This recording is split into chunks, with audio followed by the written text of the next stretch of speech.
Hello বন্ধুরা, আজকে আমি আগে থেকে ক্লে দিয়ে বানিয়ে রাখা একটি লকেটকে রং করে নেব। আর এই লকেটটা রং করতে করতে তোমাদের বলবো আগের দিনে যে গল্প বলছিলাম, অর্থাৎ ভারতীয় শিল্পরীতি নিয়ে সেই গল্পটাই বলবো। আগের দিন তোমাদের বলেছিলাম ভারতীয় শিল্পকলার প্রসারে ইংরেজরা কিভাবে জড়িত। বলেছিলাম বি হ্যাভেলের কথা। আর সেই প্রসঙ্গে এসেছিল ভারতীয় শিল্পের জনক অবনীন্দ্রনাথ ঠাকুরের কথাও। যদি তোমরা আগের পর্বটি না দেখে থাকো তাহলে আমার চ্যানেলে গিয়ে আগের পর্বটি দেখে আসতে পারো। তো এবার বলি পরবর্তী গল্পের অংশটি। হ্যাভেল নিজের কাজের সুবিধার জন্যই অবনীন্দ্রনাথ ঠাকুরের সাহায্য চেয়েছিলেন, আর সেই কারণেই তিনি শিল্প সম্বন্ধে যে লেখালেখির কাজ করতেন সেখানে অবনীন্দ্রনাথের নাম তুলে ধরেন। স্টুডিও নামের একটি পত্রিকায় হ্যাভেল অবন ঠাকুরের নাম সহ 3টি রঙিন ছবি ও 2টি একরঙা ছবি ছাপেন। এই স্টুডিও পত্রিকাটি তৎকালীন ব্রিটিশ সাম্রাজ্যের শিল্পকলা বিষয়ক মুখপত্র ছিল এবং এটি শিল্পী মহলে বেশ প্রচলিত ছিল। ফলে অবন ঠাকুরের নাম খুব সহজেই চারিদিকে ছড়িয়ে পড়ল। হ্যাভেল আরও একটি গুরুত্বপূর্ণ কাজ করেছিলেন।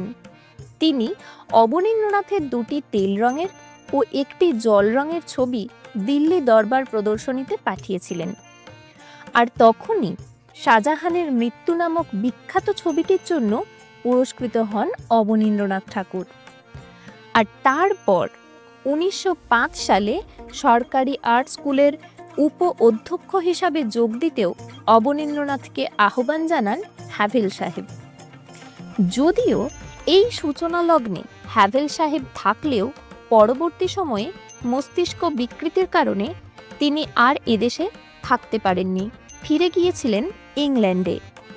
ফলে অবনীন্দ্রনাথের উপরেই আর্ট স্কুলের সমস্ত দায়িত্ব পড়ে এবং ততদিনে অবন ঠাকুর নিজের জায়গা কিছুটা তৈরি করে নিতে পেরেছিলেন।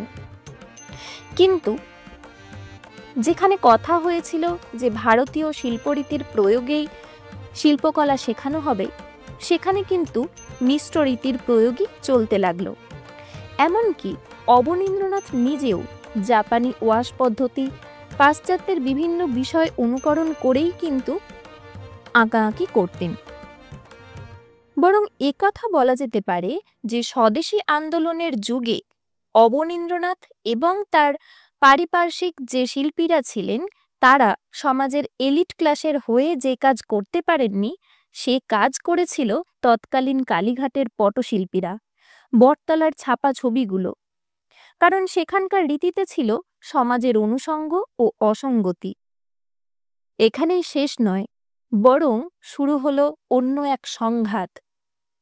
সমাজের 2 স্তরে শিল্পধারার স্পষ্ট বিভাজন দেখা দিল। প্রথমত ঔপনিবেশিক শক্তি ও দেশীয় অভিজাত শ্রেণীর মিলিত শিল্পশৈলী, আর দ্বিতীয়ত নিম্নবর্গীয় ও প্রান্তিক জনগোষ্ঠীর স্বাধীন ও অনভিজাত শিল্পধারা।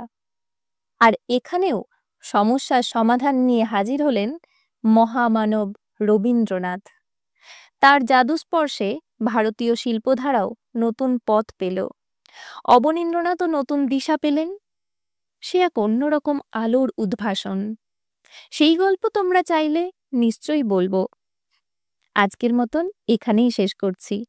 সবাই ভালো থেকো, সুস্থ থেকো।